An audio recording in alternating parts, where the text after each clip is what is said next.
All right. Let's see here. Oh, okay. And it broke everything. Great. OBS is just a real piece of shit right now. Need to be like that with OBS. All right. I think we should be back. Hello, everybody. Let us know if you could see us.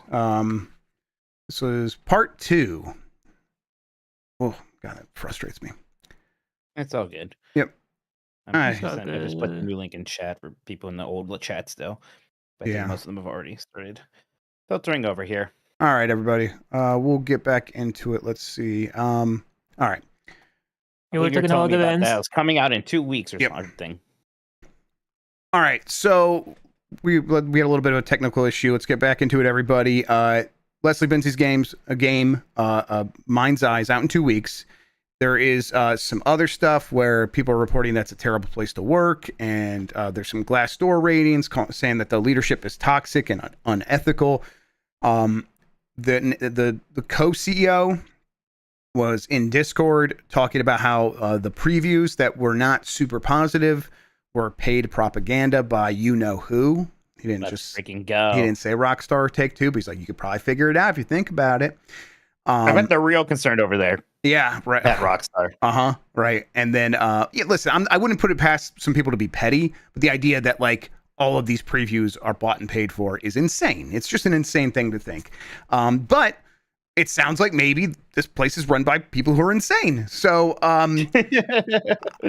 Mind's Eye's always given me like, this thing just looks like it can't possibly be the game that they want it to be, because they want it to be a Grand Theft Auto equivalent. And for as much as like they're bringing a ton of talent and a lot of money, it actually takes a lot more than that to make one of these games. So my expectation was always like, maybe at best it's like an interesting and kind of fun experiment that does feel janky and unfinished. Now I'm getting the sense that it's like, I think someone said in chat, what was that kind of scam Steam game that was about zombies, the end of the world or whatever? I vaguely remember that. I don't remember the name. Right. Was it Left Behind or something like that? Day before? Like, Left Alone. It was like a Last of Us sort of ripoff. Either way, it feels like that, but with a bigger budget. Yes, it was Left Behind. Oh no, the day before. That's what it is. Thank you, Christian. I think this is going to be a monumental flop. I think it's going to be a huge sort of misstep. I don't know. What do you think? I mean, I remember this game got announced. Gosh, was it an SGF itself or something similar? Yeah, it got announced. Yeah, I think so. And, at the time, everyone took notice just because, like, wow, it's that guy who did GTA Online. That's why GTA 5 was actually a success.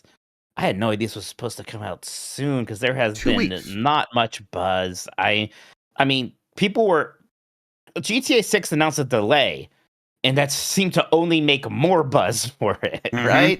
Like, even though we are a year away from that game, I don't think something that's supposed to be kind of like it can escape that black hole, especially when it's just apparently not doing anything to really get noticed or stand out. It's not going to go doing well in previews. And then the whole trying to say that it's a psyop or something, right? You're being sabotaged. That's never a great look. That just makes you look kind of like pathetic losers. That's not going to help. And especially if that's the first place your brain goes, it makes me think that probably is a shitty place to work. I bet there's like suspicions from leadership about the way the press is treating you. I bet internally, when they're the ones cutting your paycheck, it's even worse. Yeah.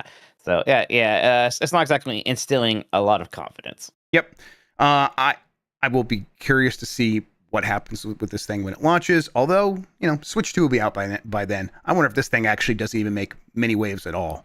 And if it does make waves, I think it'll be because it turns into a train wreck and becomes like YouTube fodder or something like that. Or, embarrassing GIFs on social media, something like that. Lol cow as a game. Yep. All right. Mike, talk about Persona. What's going on with Persona 4? It's been weird, man. Because like the Persona 4 remake has not been announced. We all think it's happening, and I think a lot of us think it's happening sooner than before because there's like websites registered Persona and whatnot. Persona 4re.co.jp or something like that. Yeah. So it's like, oh, maybe they're doing this even before 6. I guess that makes sense. They remade Persona 3. That was also a PS2 game. Now Persona 4 had Golden, which was on Vita, and it had a lot of nice new features and some aesthetic upgrades, but still not that different from looking like a PS2 game. So still plenty of reasons to remake it, add some nice quality of life stuff, get rid of the homophobia, the transphobia, and the fat phobia. There's all sorts of phobias, right? Mm-hmm. And recast recast the voices. It's what they did with Persona 3 Reload, and there were some people initially who were a little weirded out by that, and then when they played it, everyone's like, oh, these new people are great. There's a few people like, I miss this person doing this voice, or that person is what. Generally, it was good. So it's not a surprise that they would recast it doing it, but Yuri Lowenthal, that's the name, correct? Yep, Spider-Man, yep. He was the voice of Yosuke in the original game. It's kind of like, one of the first party members you get. He's like the main character's best friend. And again, this game's also been announced just on like Twitter, like, well, they're not bringing me back, even though I begged to be Yosuke in the Persona 4 remake. Everyone's like, well, one, we figured they wouldn't because they didn't for anybody in Persona 3. And two, it's weird that you're saying that. This game's not announced. And everybody had like a whole day to say how weird it was. And then the voice actress for Chie, another character in the game, was like, I'm not coming back either. And I'm like, what's going on here? This is really weird. I don't think you should be doing this. And again, I don't blame them for being bummed out or disappointed about it. But one, it's either they don't know that the game's not announced, and that's true, especially Chie, because there was a whole day of everybody talking about what Yuri did. Or two, it's like they're working together to be like, we're gonna all complain about this. We're gonna get together the fans strong, on our man. side. They're gonna, power to the people. Right. Not realizing that, I think generally everybody's gonna be okay with the recasting because they did a good job at Persona 3, and also, Persona 4 was like 17 years ago, and those are teenagers you're voicing, and I'm fine with them recasting, honestly. I don't blame them for being a little disappointed or upset about it. I think this weird public drumming is a little weird, but boy, I guess that Persona 4 remake is definitely happening then, huh? It certainly seems that way, yeah, and I think I do think these actors are deliberately trying to sort of sabotage that a little bit, which, I mean... Maybe. Money in chat saying, like, maybe it happened to Yuri. Yuri did his weird thing.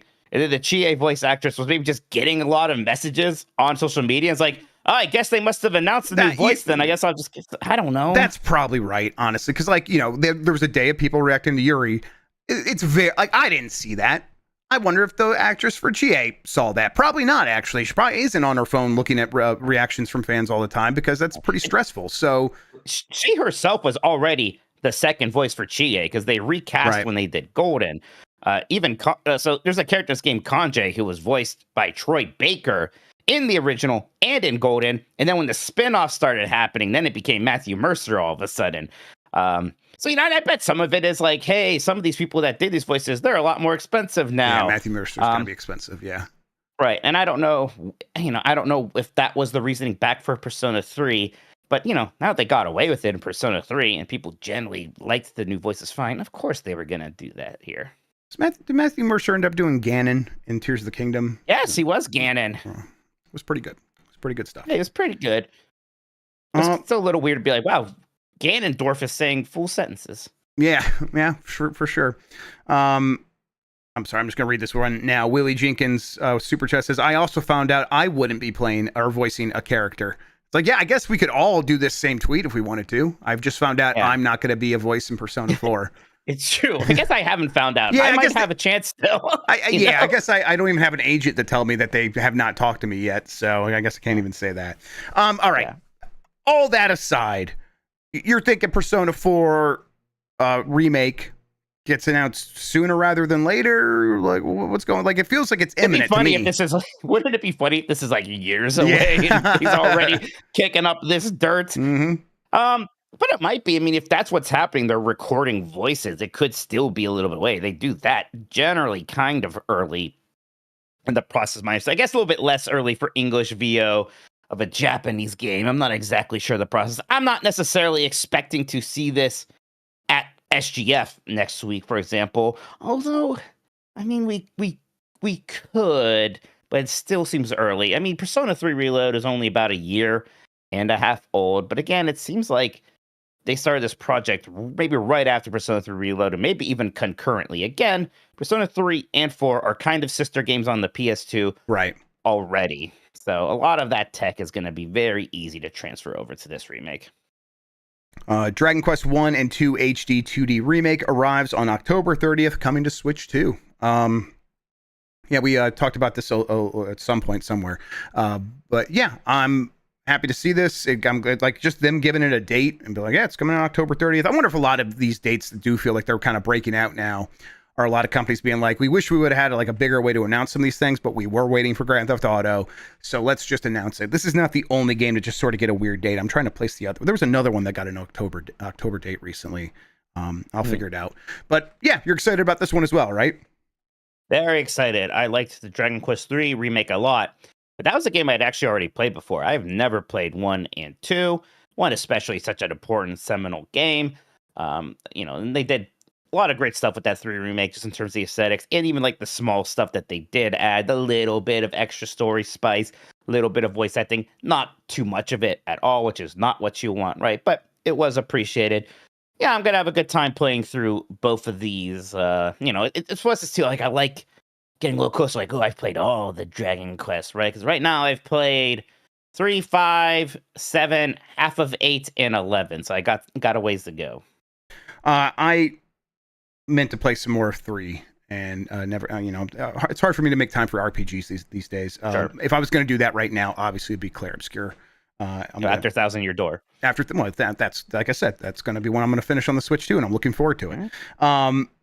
But yeah, I'm glad these Dragon Quest games are getting this treatment, and I think that your general feeling about them kind of slowly getting through the rest of these is correct. And I'm glad we are getting that Switch 2 version, because Dragon Quest 3 on the Switch 1 actually wasn't running at 60 frames per second, right? So, right. Not a huge deal for this genre, but I'd rather it did, so I can play it on my Switch 2 instead of having to go to Steam Deck or ROG Ally or something. The other October game I was trying to think of was Pokemon Legends ZA, which doesn't fit that thing. They probably were not waiting for Grand Theft Auto to move to announce that. They probably don't even know about Grand Theft Auto over there. They're just going to do what they're going to do. But yeah, there's your October Switch 2 game, kind of your big holiday Switch 2 game. There might still be a November. There won't be anything bigger than Pokemon Legends. No. Yeah. It'll be like Air Riders or Hyrule Warriors. It might be something new. We'll see. Yeah. That sounds like they're going to have like a game a month, which seems to be what Nintendo likes to have. And, that a game a month does not mean a Mario every month. It means any number of things across several tiers of budget for a game. New Final Fantasy IX art. I didn't add this. What is this? So that 25th anniversary website for Final Fantasy IX just added more character art, like a new piece of art for each of the party members. Even like little bios there. They just kind of added this out of nowhere. And come on, Jeff. Like, why would they like slowly drip all this fancy stuff into this webpage? This has to be building up to something. Persona 4, I don't know if that happens next week. I really want to see this Final Fantasy IX remake at some point during this summer Game Fest. Square Enix has been involved with SGF quite a bit in the past. It could show up at the Xbox thing even. Whenever Sony's going to do something, it'd be there. Could be its own thing. They could just tweet it out, whatever. I want to finally see this thing. Yeah, I'm like, is Square Enix on that list of partners like that Jeff Keighley tweeted? It's got like they were the last few years, but I'm sure. Well, I guess I'm not sure they're there. There are reasons they might not want to travel. Okay, Jason Finelli says yes, they are. Thank you, Jason. Okay, appreciate it. Shoutouts to you. Thank you, Jason. Yeah. This thing should just get announced at Summer Game Fest. That feels like the exact right kind of game for a Jeff Keighley Summer Game Fest live stream. It's something that he would like. It would pop that audience. It would also expose it to a lot of people who are watching because they just watch the Jeff Keighley things. I hope it's ready. And it's been so long. We've heard about it for so many years. How much longer can it possibly take? We don't even really have any other Final Fantasy IX or Final Fantasy projects coming out soon. That right. There's some that we know are on the horizon. Final Fantasy 7 Part 3. There's going to be another Final Fantasy 14 expansion. There's going to presumably be a Final Fantasy 17 sometime, and even that Tactics remake. But none of that is imminent. Yeah. Right all that now. There's a gap. Yeah, and there was definitely a time where we were getting a lot more, every kind of game from Square Enix, or a lot of other kinds of games, and a lot of Final Fantasy projects. So this does feel like a little bit of a lull, awaiting something like a Final Fantasy 9. So yeah, I think there's a chance for that. I really don't know what to expect from Summer Game Fest overall, but something like that feels like it makes a lot of sense. I'm pulling for you, Mike. I hope it happens. What's that, Christian? No way, this is like something like Final Fantasy 7 remake. Not even close. No one expects it to be.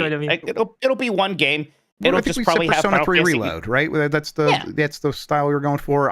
It'll be what it is. I think that Crisis Core game, I think, is another good possibility there. Maybe that one is even like more of just updated assets. There will be more than that here because it'll have things like voice acting now and like 7. What was the 712? The Age of what was it? Zodiac Age again. That was just that was a pretty basic remaster. It'll be a lot more than that, honestly. A lot more than that. Okay. Persona 3 Reload.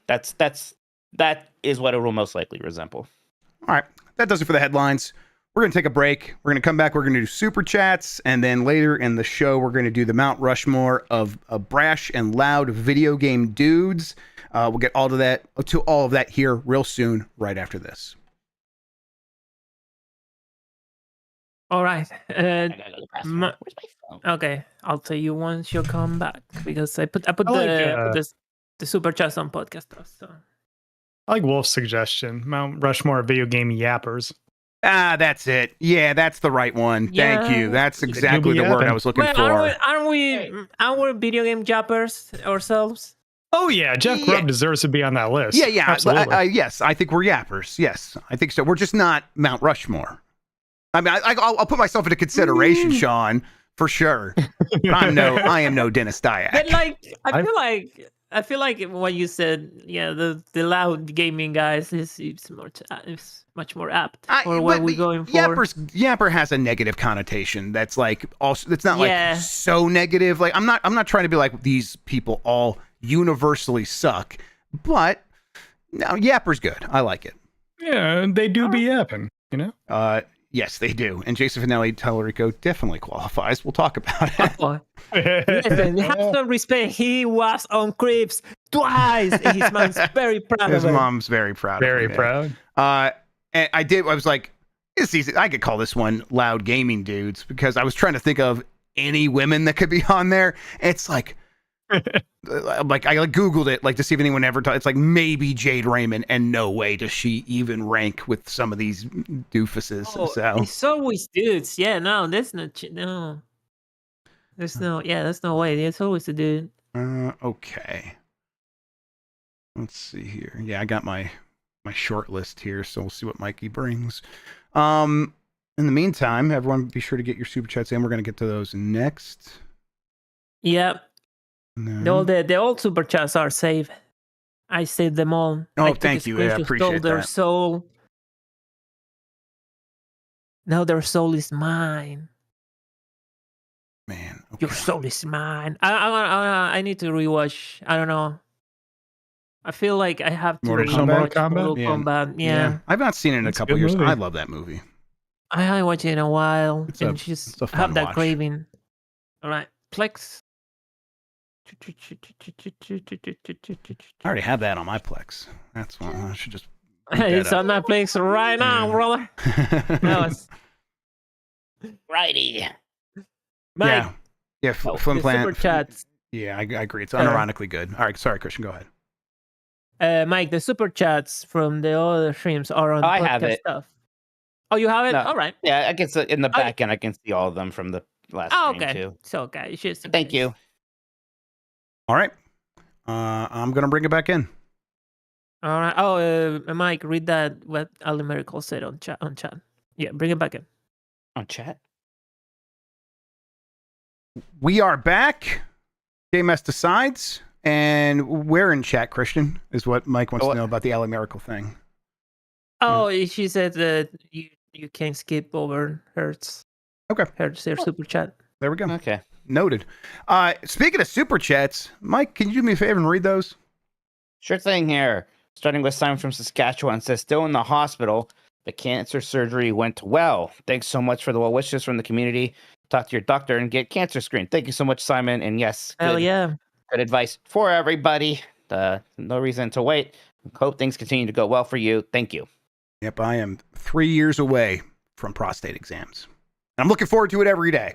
I'll tell you what, that's the good thing about Crohn's is I've had a lot of those already. Right, yeah, you got them out of the way. And this good thing about having a friend with Crohn's, I can be like, Mike, talk me down. Just tell me it's going to be fine. Tell me this is going to be not a big deal. So I got another one in July. It's fine. There you go.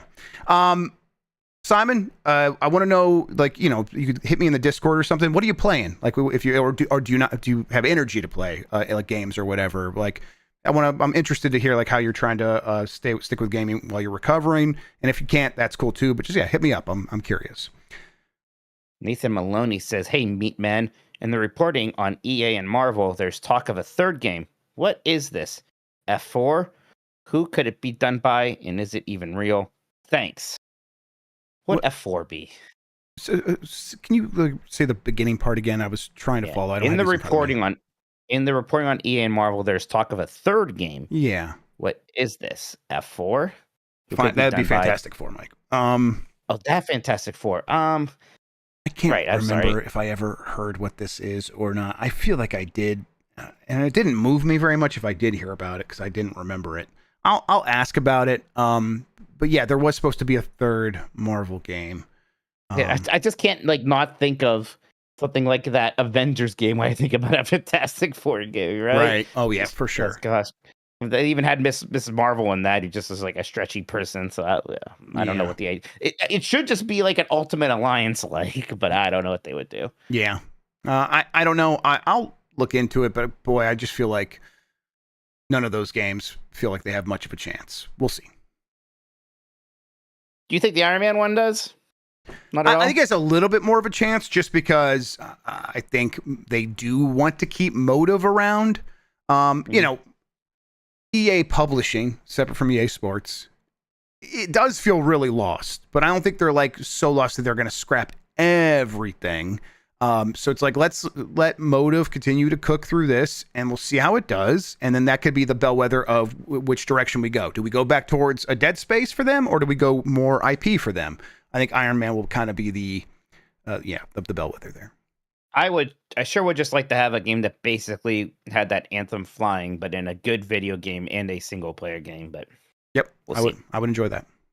Okay, some more from Simon, who says the CDI Zelda games need playing for Blight Club for history purposes, but 2 of them are so bad they're good. Since you have majority rule system now, I elect Bacalar, make good contests, plus it's great to see him on more streams again, plus he needs punishing for sneaking into old Blight Club episodes.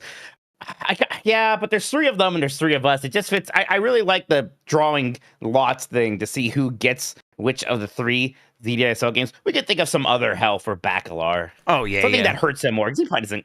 Bacalar doesn't care about Zelda, right? No, I don't think so. Well, I mean, yeah, he played a lot of Tears of the Kingdom and Breath of the Wild with Dib. And I know they were taking turns and that was very special to them. I don't know if that translates to them caring about CDI old Zelda games or whatever. Drawing straws or some sort of punishment system where one of us gets the worst one because we didn't do the right thing in some scenario. And the worst one is the Zelda's Adventure, right? So nobody wants that one. So that is the one people don't want. Because I agree, the other 2 do seem to have a lot of so bad they're good energy. Now that still means they're bad and they're worthy of Blight Club. So. Yes, definitely. Overblood had that, and it was still really fun to watch you play, and it was still kind of frustrating and whatnot. Oh yeah. There was definitely I hated most of that game, even though it wasn't far from the worst thing that I played. Let's see here now. Jamie Hardigan says, crazy to think we'll be playing Mario Kart World during episode 401. Yeah, the Switch 2 launches a week today, Jeff. Yeah, I was one of the things I was considering when I was like, what should we do for this episode? I'm like, a Mount Rushmore to kind of maybe send off Mario Kart 8 because it can finally sleep now, sweet prince. It has done its duty and there will be a game here to replace it. And boy, I'm excited for the Switch 2. I am really looking forward to having that thing. In fact, I'm thinking, we've been talking about all these things we're going to do for fun at GB at night. I'm like, we should also just have Mario Kart somewhere in the background so people can play that because that would be fun. Next up is Big Fresh 37. Says, "You're locked in, you beautiful goofs. Last week you promised to do Captain Toad. The Switch 2 version did in fact add online co-op. Now it's confirmed to be true. Write it down, sucker." That could be fun. I'll do it. Yeah, we'll do a stream of we that. can do that. Yeah. Yeah, we'll stream some Captain Toad co-op. Yeah. Try to think if there's a fun name we could do that, but yeah. Captain Chode. Captain Chodes, because there's 2 of us. Yeah. Okay, perfect. Great. Jesus. Big Fresh 37 also says Battlefront 2 pop like 80% due to Fortnite, right? Well, it's because of the Fortnite stuff. Is that why people are going up Battlefront 2 again? Oh, right. All the Star Wars stuff in Fortnite. I don't know. Wouldn't people just play Fortnite to get that Star Wars stuff? I don't know if they need Battlefront for that. I mean, I'm like not ready to credit, like some people were crediting Andor, and I look, I would love it if that were true. I just don't know. I don't think so. It doesn't seem like the kind of thing where people are like, man, Andor, one of the best TV shows ever made. Now let me go play this video game. I don't know. Just Rex says, "I was watching Voicemail Dump Truck today, and if you guys ever try to explain D&D to Dan again, I am canceling my membership." I know. I know Mike agrees with me. I could see the pain in his eyes. You're right. KK, love you all. You're right. Like, this is just, we knew it when we were doing it too. Like, we knew like this is not good content. We have to stop, Look, but we can't. We can't help ourselves. Look, I have to defend myself because he legitimately thinks that I'm weirder than him sometimes because I don't like apples. And he doesn't, he's not sure if chocolate is sweet and just doesn't understand what's even the point of playing Dungeons and Dragons, as if it's like such a completely different alien concept to so many of his interests and hobbies, like video games and wrestling. Wrestling is just Dungeons and Dragons with like sweaty dudes. Yeah, like, where the booker is the difference. DM. Like, yeah, absolutely. Yeah. Like this one thing was like, but what if the DM decides to go crazy? He's like, I'm like, yeah, what if anything happened? What are you talking about? like, yeah, what if the booker decided something crazy in wrestling? Happens all the time, and you like it. Yeah, what if someone flipped the table in Monopoly? Like what are you talking about? I don't know. I think we know it really. It doesn't like it instinctively, and like it's kind of working backwards from that a little bit. It's a Paul record thing, isn't it? Yeah, 100%. Yep. If you're a member of if you're a premium and Jam Bomb, I strongly recommend people to go watch that tabletop session they did where Dan tries to play D&D, and that shit is pretty. I don't know what to word say without being offensive. It's not to be honest, good, right? That's right. I mean, because this does come up every once in a while. That's why I did have to like kind of maybe show everybody, because this comes up once in a while. Like, oh, we should make Dan play D&D. You don't want that. You don't want That's that. not going to be funny. Yeah, the GB Unplugged from 2015. Yeah, it is. People, go watch it and then come back to me and tell me what you think. Right. Yeah, I think I want to take a look. Let's see. Maybe I'll do a live watch of it sometime. Next up here is from a Big Fresh again, who says, in roughly 14 hours, Multiverses dies. What a weird short life for that game, huh? Yeah, 2 lives too, right? Went down, came back up way later. Yep. There was like initially all this excitement for it, which I from the beginning was like, I don't quite get it. I'm playing Smash slut. Yeah. And I think I know why Smash Bros. Is still doing pretty well, and this thing is dying in 14 okay, hours. Right. You're not wrong.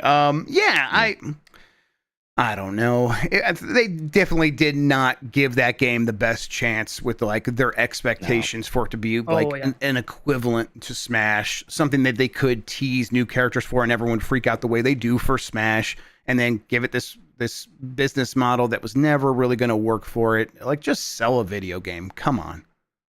I play a lot of this game, by the way, and I think the gameplay was fucking cool as fuck. And yeah, a lot of people like it. They said that they're killing it, then they brought it back. I was like, cool, and now they're killing it again. I was like, come on. Yep. They should have never put it on a break. It was just never going to regain momentum again. Yeah, they should have just like kept it going the way it was, and then either do like a real beta, yes, but not that like beta that was really no different from an actual game launch, including with monetization, right? And like then try to act like that was some test, and then the real launch is later. You launch the game. Yeah, like when it wasn't working the first time, they should have the change should have been like, we're going to let this beta continue to run out, and then we're going to finish it, and we're going to sell you a product. We're going to put a price on this thing as a finished game and sell it to you. and because like we recognize it's not going to be able to sustain itself as a service game, and I bet it would have done okay. Big Fresh also says tomorrow Marvel Rivals drops their first new character since Emma Frost. Boys, be careful. Be on your best behavior. How big is this character's size? Who is it? I don't know. I'm not allowed to know. I don't want to know. Yeah, keep those away from me. All right. They've never done right by me. Yep. Here they are. There we go. Stinky says more variations of Blightning Club like Blightning Round are great. How about one person chooses a game for the other two and race to beat it first? Loser is punished. Yeah, we don't want to go on that too often. One of the problems that like our other big idea is Blight Forever, which is just like somebody has to play a really long game. And that would almost have to be kind of concurrent with normal Blight Club, because I don't think people want normal Blight Club to go away. So while I play Quest 64 for 6 months or something, right? So yeah, at some point we'll just do another round of Blight Forever too. Yeah. We'll do a Blightning round at some point. You know, after a couple rounds going around again, and then there's always like PAXs where like we've done the one time that we did the Blight Club that was actually Blight Club because the last one turned into something else. We played a multiplayer game, but it was a party game, and there's other kinds of stuff we could do. Like there's this White Men Can't Jump game that I think is a 2v2 basketball game that's really terrible for the Atari Jaguar, and I'm like, man, I would love to play that on Blight Club, but how does that make sense? Well, for something like that, it might. So we'll do some fun stuff and offshoots at like live events like that. Yeah, PAX West is coming up upsettingly soon, actually. We're going to start thinking about that as soon as we get back from SGF, really. Really? Oh my God, I didn't know that. Okay. Yeah. Yes. Sorry. Yeah. Thank you for apologizing. You needed to do I'll that be to at me. this one. Good. All right. That'll help. Next up is EP Idiot Box says, I have a year and change to plan a Comic-Con at the zoo. I'm way down to use government funds to fly you guys to play terrible games. Well, I wanted to go down anyways. Oh my God, wait a second. You see what's happening? Whoa. When is this con? This is great. This is fantastic. The government can pay for us to go to El Paso to have a panel at a Comic-Con at the zoo where my son... Tokoto the penguin lives now. We can hang out with him, and we can get Whataburger. Okay, well, you really sold me. But the idea, never mind. I'm not going to go that way of like what you needed to do at a rainforest cafe to have a penguin son. But that's not the rainforest. It's Arctic animals. You know those Arctic rainforest penguins. But they're not real. They don't count. They don't have souls. I'm excited about all this. Yeah, listen, if you want us to do a panel at your Comic-Con with playing Blight Club games, you got it. 100%. We'll do that. Yeah, we'll talk about Tokoto. Idiot Box sends me pictures every now and then of the penguin. I find it very amusing that there's a penguin named Tokoto. Oh, it's incredible. I'm very excited about this. And people said I would never have a son. The kids are calling it anointing. It says Holocaust. Very good. Gwyn the Hunter says, bad news, guys. The iconic Dark Souls 1 boss duo, Orson and Craig, aren't in Night Rain. It does have some cool Dark Souls references, though, like Artorias, the penis walker. Oh. I don't remember that subtitle for him. Yeah, that's good. Well, shouts out to Orson and Craig anyhow. Lex Lighty says, Game of the Year deliberations is next week already. Yeah, I'll do it. Jeff, how you feeling about Game of the Year right now? I don't know. God, probably still Blueprints for me. I feel like I've not been able to keep up with all the games I need to keep up with, and it might only get worse. Although I'm hoping there's some gaps in the year so I can like find time for Expedition 33. Yeah, I'll tell you right now, you're gonna have to play some more Expedition 33. You know what? Honestly, that's awesome to hear that because I'm right now. I need an excuse to help me pick one game to stick with, and hearing something like that, it's like. Awesome. Now I have my reasoning to justify to myself to actually sit down and play that game. So I'm going to do that. I really like that game. I don't know if since the old E3 days, I've worked more in a 48-hour period than I did today and yesterday. Mm-hmm. And I still stayed up till 3 a.m. playing Clair Obscur last night because I got to the end of Act 2 and I just couldn't stop. The game never stops cooking. I cannot believe how good it is, even with all of the hype and kind of having to catch up to the hype. It is still so freaking fantastic. I love that game. I've seen people talk about how some people are overlooking the Lumina system. Is that something that you've engaged with much at this point, or is it maybe a character you haven't got? Okay. All right. Well, when I get there, everybody does that. When I get there, I'm going to ask you for a crash course, and you can just tell me what I should be doing. It's free. Just basically keep equipping the things, and I'll tell you which ones are good. Don't worry about it. Cool. Next up is from the Uncharted Wolf, who says, been playing through the Mafia games and loving them. Have you guys ever played these games before? Any excitement for the old country? I've always been weird with Mafia and any mob-related stuff. You know this, Jeff. Right, it's not realistic enough for you. You've seen it up close, so. Yeah. I'm not a big fan of the mob, and I get like the media itself isn't necessarily glorifying the mob, but so many other things is, and something about it just skis me off. Like, they're a bunch of jerks, the mob. I don't want to be these people. Yeah, I've watched enough popular entertainment that I do think it's a genre of entertainment I find very captivating. And yet the Mafia games have never really won me over, even when I've really wanted them to. I remember the first press account I ever got was for On Live, the streaming service, and they had Mafia 2 on there. I'm like, fuck yeah, I'll play Mafia 2 on this. And then I don't think I ever touched On Live again, let alone Mafia 2 after a couple of sessions. I used to get so shoot hot about On Live. Yeah, that's right. You're like, this shit's never gonna take off, and that was right. You were right. We're still talking about it today. And like, right. A lot better. It's wild that in 2006, people are like, it's here.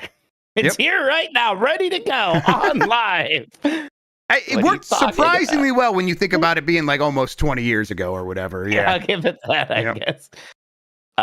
Here we go from Alcoholic Cost, who says, happy 400th episode, Christian, Sean, Mike, and Jeff. You have all made the last few years very game messy. Hope the Giant Bombers among you fun SGF. Twitch 2 in a week. Well, to think about. Peepo. It is. I'm pretty excited. I see some people on being like, this is the least excited. It doesn't feel like a console's coming up, blah, blah, blah. Some people are always going to feel that way, but not me. I'm very pumped. Yep. Yeah. I'm excited about all this stuff. I'm ready to be there, ready to see people. Honestly, doing GB at night is a big thing where it's like, I just go do this thing, do this fun thing, see cool people, talk to them. And I feel like even if that's all I did, it'll be a worthwhile trip. And yet now I'm making appointments for stuff on the day where I have a little bit more time, getting ready to see a bunch of cool stuff. So yeah, I'm feeling excited. And then every night we're going to get to go back to, the Airbnb or whatever. And we're going to have our Switch 2s, and maybe I'll spend 30 minutes with that. And that'll be great. CJ says, last week, Mike said he has other weapons in his house to defend himself. Can he clarify this? Is he a shoot ninja? I am not a ninja, but yes, I am ready and prepared to defend myself, Jeff, is all I will elaborate on that. Yes, like he's not going to tell you all the weapons he has access to if you were to come into his home, but he does have a slew of weapons. Also, from Cody Owens in chat, and I'm gonna do the whisper in your ear thing, Mike. A third Persona 4 voice actor has hit the towers and said the thing. A third one. I'll look it up. We'll see. Cody, is that real? I think they think they got a strategy here, Jeff. Yeah, I think they think they're cooking. I think they might be colluding. Oh, it's Yukiko. Oh, I never even liked Yukiko's voice. Oh my god. I think that they think that there's gonna be like real like rebel rousing amongst the fans about them not being brought back, and like they're gonna make something happen here. I don't think the fans are gonna care that much. I have no insight into this, so it's interesting to hear that. Okay, I believe you. So they are just miscalculating here. You think? I think they're miscalculating that aspect. I mean, maybe you can help me here. Aren't they gonna get in trouble? I mean, yeah, right? Like, don't they have agents telling them, don't do this? Other companies won't hire you now. Right? Like, even if they don't necessarily have some signed agreement with Atlas, right? And maybe they don't, because if Atlas never had them audition again or blah, blah, blah, if they just, if they heard through the grapevine that they were casting for these roles and they asked them and they said, yeah, we're not bringing you back, then I guess they can do this. It seems inadvisable. Yeah, right. Obviously, legally, they must not have signed any NDA because there was no conversations at all. That's what it seems like. So they aren't going to get like sued. But yeah, it's inadvisable because other companies are going to know they do this now. And it's like if you hire them and then one day you have to replace them, they're going to come at you. Yeah, I mean, and I guess I'll tell you what, maybe Yuri can get away with it a little bit. I don't know. I don't know as much about the other two. I mean, I guess the more of them that do it, the better it helps them because it's like, well, maybe it doesn't. I don't know because it's like that makes it more of a stink. I don't know. Maybe it's the same thing where now, like, maybe now the Yukio voice actors got just bombarded too, and it's just like, I don't know, I haven't heard anything. Yeah, Right? I guess. Do we have the exact tweet here? I'll try to find it. Give me a second while you continue over here. Let's see. Where were we? Weapons. Here's the next one from Geo Huey Flow. Are we going to be able to get the Mickey Ears Means of Production shirt anytime soon? I need to confuse my coworkers by saying Mike is Karl Marx. We tried to do it on over here. Yeah. And for some reason, the Game S stores never liked it. At first, we thought it's because of the ears, and then we got rid of the ears, and then it still rejected it. And we use Teespring, which is not a great vendor. So maybe we could try that Those over. capitalist speaks, brother. Maybe we try that over at Giant Bomb. I mean, maybe. I'll be honest. Like this first wave is a little Mike heavy on shirts. we don't have to do it right now. We can do it down. Mike Minotti store. I gotta do, but like not so obvious. Like you don't have zero shame. It's very little shame, is what you have. I have some. Yes, right? a measurable amount of shame. Yeah. Let's get a back. If you were to pour it into like a measuring cup, you would see something. Yeah. Yeah. Okay. Yes. Jason, I think this is Amanda Wynn Lee, looking like on Twitter. Since I've had several people ask me, no, I wasn't asked to voice Yukiko in the P4 remake.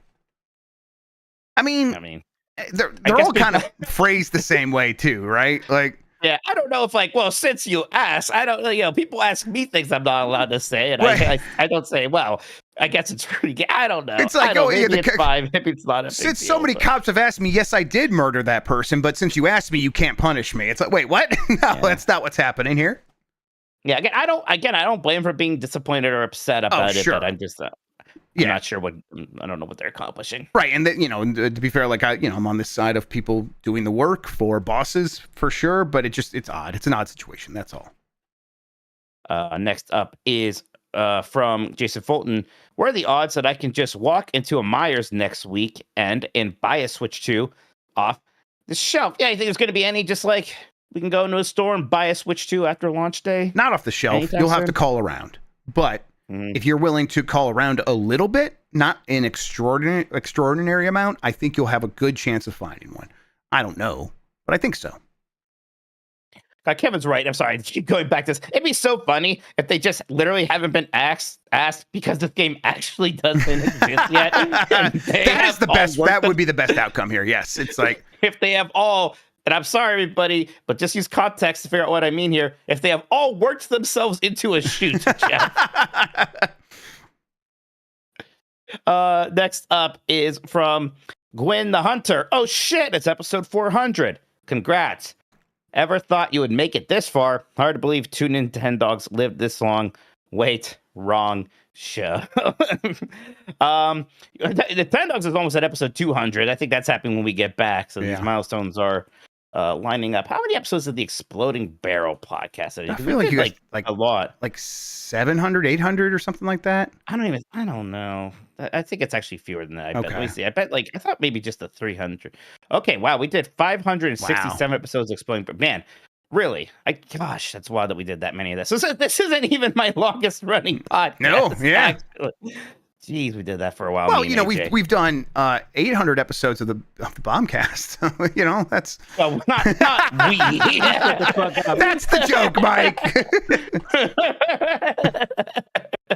That's funny. Yeah, not we. I think all put together, I've done a lot of podcasts. We've definitely podcasted quite a bit. I'm at that point because I'm actually someone who doesn't like to talk. I don't know if people could tell by the way I talk, but. So I get done doing my shows, and it's just like, I'm going to go to a place and be quiet for a very long time. That's when I'm like off hours. Next up is Baba is me. In terms of Giant Bomb ownership, what's the best thing, the worst thing, and the most unexpected thing since the big day? Also, I'm going to buy the tote bag and only fill it with apples. No. I mean, the best thing is just getting to, do what we like to do. And, the swelling of support has been nice.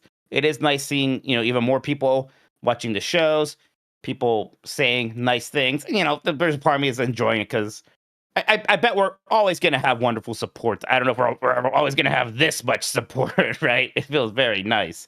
But I'm definitely savoring that moment.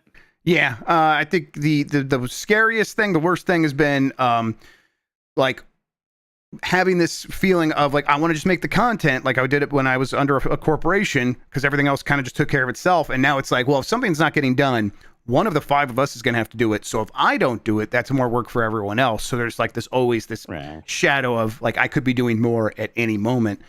That's fine because it's been a little rough with like SGF being right around the corner when this all happened. Exactly.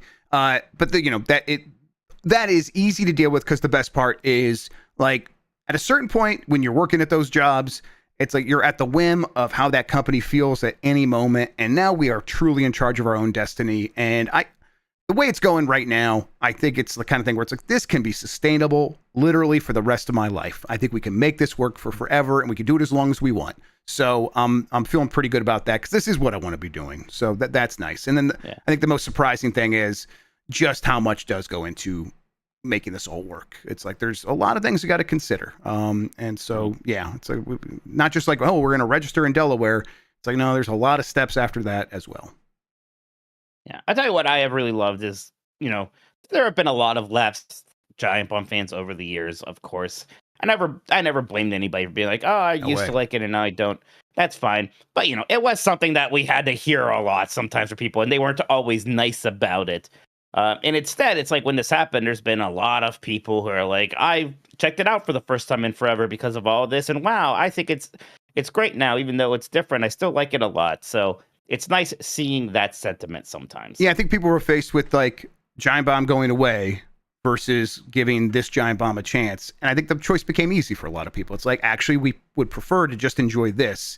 And, I guess I'm happy to be better than nothing for a lot of people. Yeah, God, yeah. Yeah, we should put that on a sign or something. Yeah, definitely. But yeah, you're right. That has been awesome to see. And you're right. It's reflected in the numbers. Like more people are watching. Robert Foster says, longtime pod listener, first time live listener, super chatter, usually at work or asleep in Australia when you guys are on. Any chance of you guys coming or GB coming down here for PAX one year? I'd love to. I've never been to Australia. I think it'd be awesome to go down there. PAX is obviously a good excuse for that. Yeah, gosh, when did they do that though? I don't know. That's what this again. I can't read it. They said there's still PAX Australia. They still do that every year. There's a part of me. It's like, are they still doing? Because there were some PAXs that they've stopped. PAX South they stopped doing. Yeah. Okay, so they're doing PAX Australia like at the end of August. When's PAX West thing? Because isn't it kind of apparently Labor Day? It's October. So PAX. Okay, so like PAX. This can't be right. Let me look. Marino says it's in October.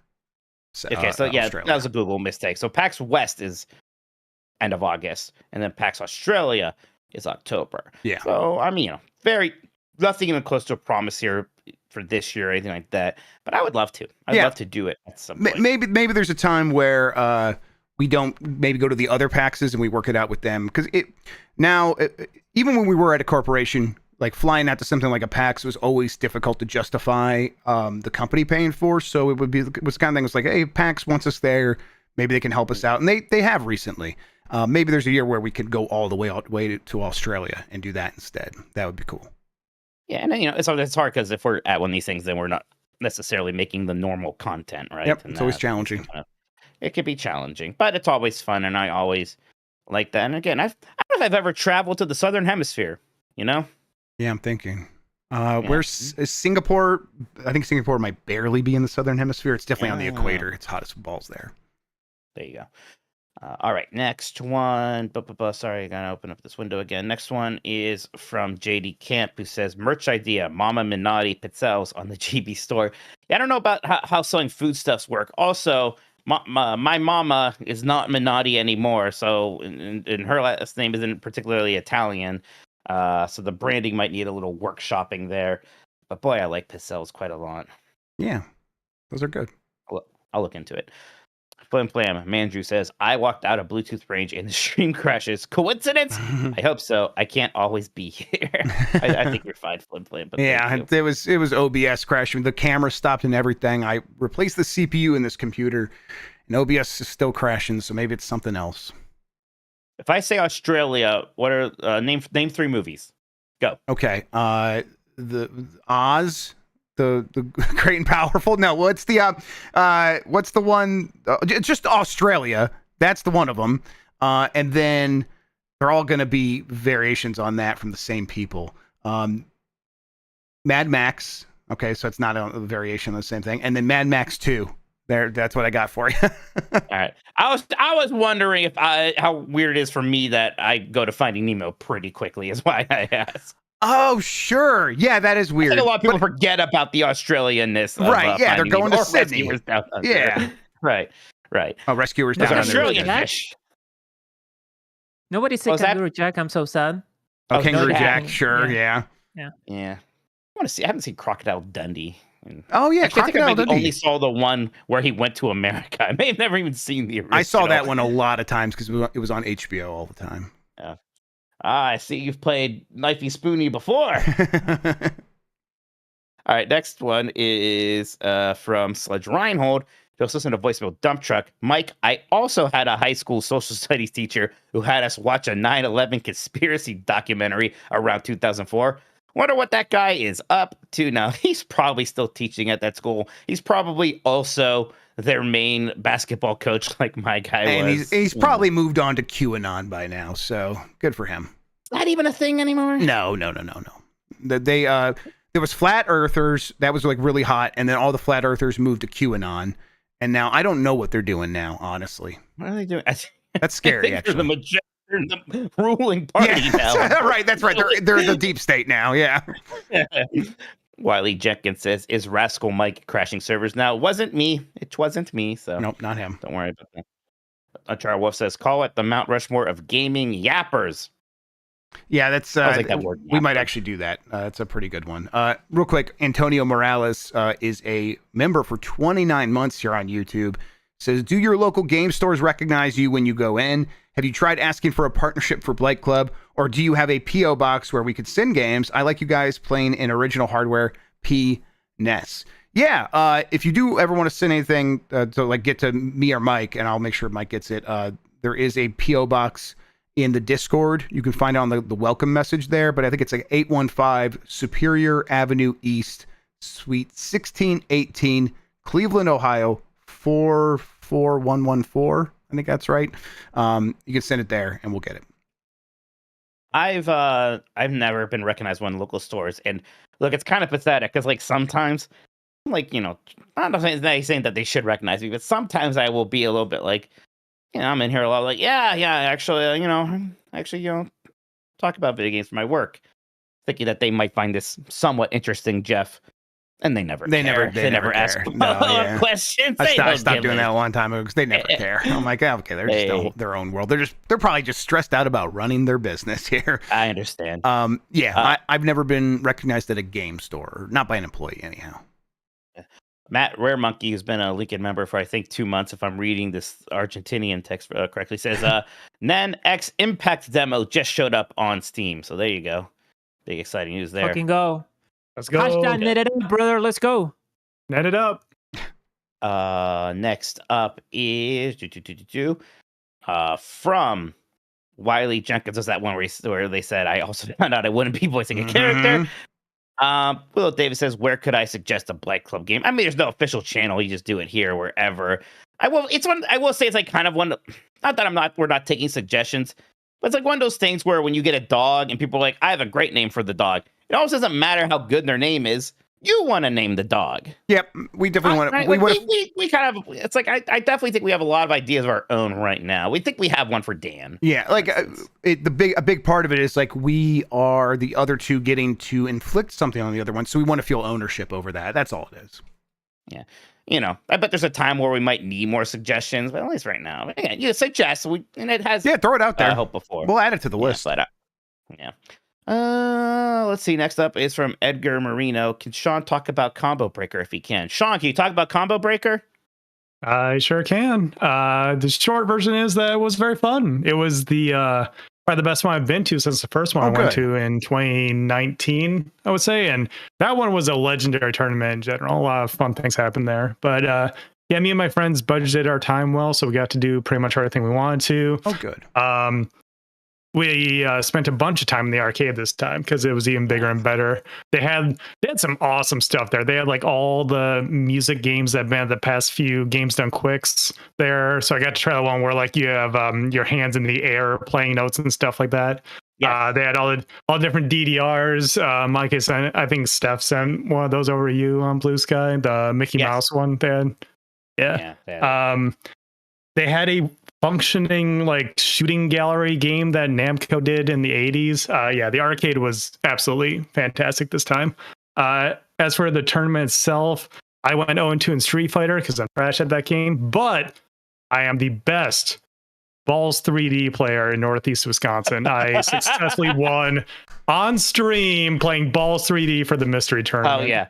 That's incredible. Can I admit something here? Back when Balls 3D was new, and I like rented it or something, I thought it was pretty cool. I was a little shocked years later to find out that everybody fucking hates that game.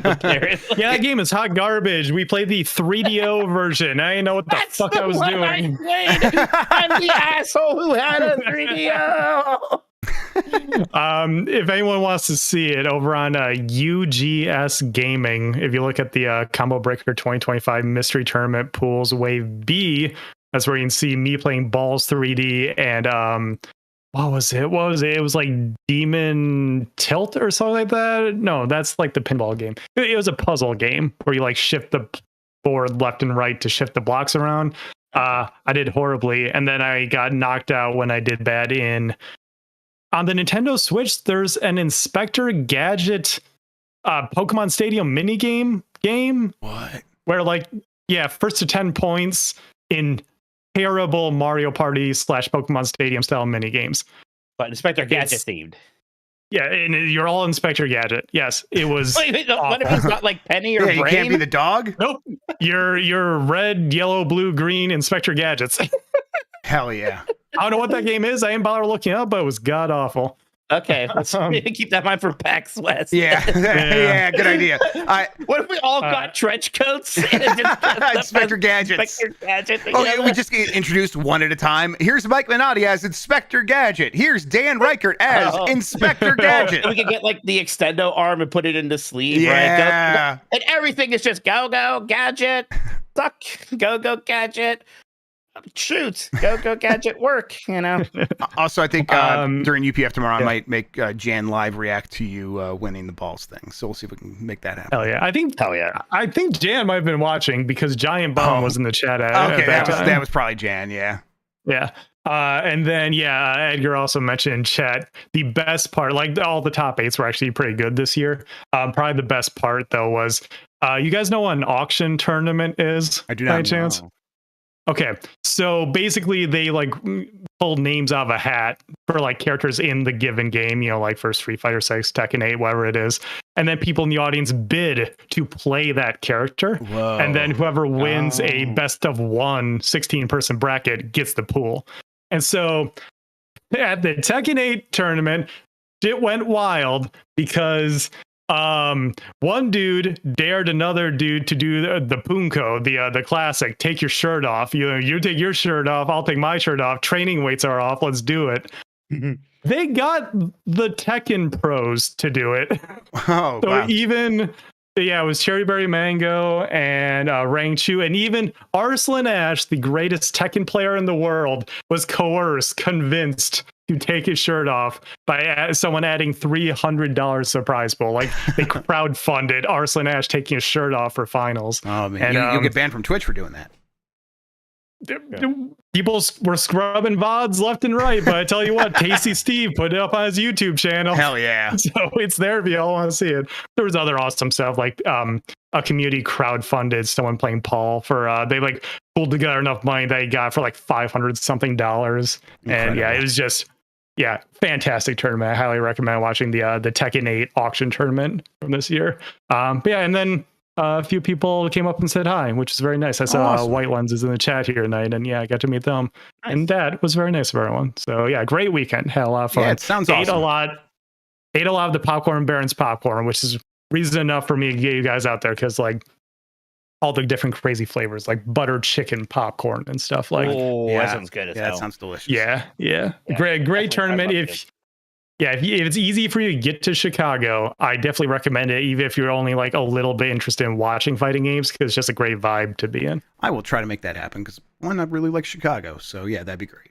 Chicago's Yeah, great. for the people that can go, for the viewers, it's like the best viewing experience too, because they have everything well organized for the stream. Yeah, everyone like some of the bigger community members even like chip in to like use their Twitch channels, like Yipes and Tasty Steve. I think sometimes Justin Wong will like let Combo Breaker, like the people running things behind the scenes, like Spooky and everyone, use their Twitch channels to like stream out some of the smaller stuff too. So it's very community centric. The old vibes of Evo are now at Combo Breaker, and I love it. Yeah, there's a reason why the person that runs Combo Breaker now runs Evo as well. So That's right, because he did such a good job with Combo Breaker. Yeah. Now Rick runs both. Alrighty, thank you, Sean. Next one's from Drips Malone. Says, I was at DreamHack Dallas last weekend and played Carpathian Night, an indie game inspired by classic Castlevania. Seems right up your alley, and in a fun way, it's out on Steam and on sale. Jeff, I looked this up on Steam. You want to know a surprising factoid about this game? Yeah, what? It has licensed Bela Lugosi's. I just see this. Oh my god, that's crazy. the classic this looks Dracula awesome. actor. So Bella's in this Starring game. Bela Lugosi is insane. All right, yeah, this rules. That's wild. That's got my. I'm shocked the super chat didn't lead with that. I don't. Maybe we're actually the only old people. Yeah, who maybe care that's about a real boomer thing. But he's like in Yeah. Plan 9 for Outer Space. Is that him? He's in like a bunch of stuff. I don't know. That's great. Yeah. I was gonna say like, oh, there's so many games inspired by classic Castlevania, and we already have Curse of the Moon, blah blah blah. Now I looked at this, I'm like, oh hell yeah, they got Bella. Yep. I might have to check it out, actually. There was another game recently inspired by Castlevania. It could be this one, but I don't think it is. That had Donkey Kong Country like barrel segments, and I'm like, oh, that just looks fun. More games should have that. So maybe we're gonna Castlevania sans. Rick Udick asks, Misseria Cantaria, This Fire Burns, or Cult of Personality? Jeff, do you understand why these three songs? No, I don't. And the only song I think I know is Cult of Personality. Yes, these are CM Punk's entrance songs. Right. And, okay. I guess that would have been my guess. I'll go Cult of Personality. I like This Fire Burns. I was not watching much Ring of Honor Punk, so I don't have much nostalgia for Misseria. Cult of Personality is just a great song. It's a great song, and it works really well as an entrance song, actually. Mm-hmm. Taco Belmont, that's a great name. It says, love you guys, and I've loved your GB run so far. Thank you so much, Taco Belmont. Really appreciate that. Yeah, we're having a good time. White Lens says, hypothetically, if a video game crash happens, what would you guys talk about? I think I would just work really hard to get Jeff as excited about theme park shit as me. Oh yeah, that wouldn't take much work. Yeah, for sure. I think I would just become a retro YouTuber. I just play a bunch of old video games. Actually, yeah. I mean, that's a good part of what we do already anyway. Exactly, really, yeah. So there wouldn't be a tough transition at all. We'll do that and theme parks. There you go. There you go. And I believe that's it. I believe we're caught up on the super chats now, but if you all still want to send in super chats, we will read them before the end of the show. Thank you so much for the support, everybody.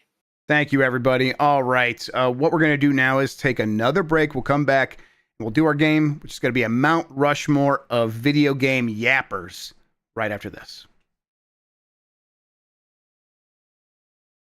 All right. Break. Cool. You All want right. to set up that file? Yeah, let me do that real That quick. Google It shouldn't Doc? take too long. I think I got something Set here. it up, boy. There we go. I got the personality. Right. Oh, that's right. I have to make prices for these merch. Oh yeah. Yeah, I'll have to study up on that. Have in mind the tariffs. Maybe they're suspended. Who knows? Hey, chat, for no reason, what's the most you would pay for a t-shirt with a picture of my face on it? $900. You have to pay me. Yeah. How many cubivores? $30 is the sweet spot for t-shirts. How many dollars? All right. Drop the price. I'm getting all sorts of good options. I'll pay you Multiple cubivores. I'll pay you 10,000 pesos. Mhm. How much is that in pounds? In pounds, Yeah, curveball. Okay. I think I have a lot of British friends. I had no idea how the pounds work. So No, they don't either. it's just currency, Yeah, right? one. Just you give it to Yeah. a store owner and they give you goods or services. I know the Queen is in it, Yes, it is. Oh, and Gonna it's be not getting- going to be in it anymore somehow. Oh. Because she died. Is it no, McQuanche's not face? McQuan- McQuatchy. You're gonna get some Rascal themed merch, some Blight Club themed merch, and some General Giant Bomb themed merch to start, I believe. And the General Giant Bomb stuff also has Mike Minotti's face on it, so don't worry about that. But Oh, yeah, this is my problem now. So yeah, if there's merch you want to see, let me know. If I YouTube see crash enough once people are again. into that, I'll try to make something happen. All right, I am ready to go. Yes, knock that. Oh, The me Queen too. died. The giant bomb killed it. All right, bring it back.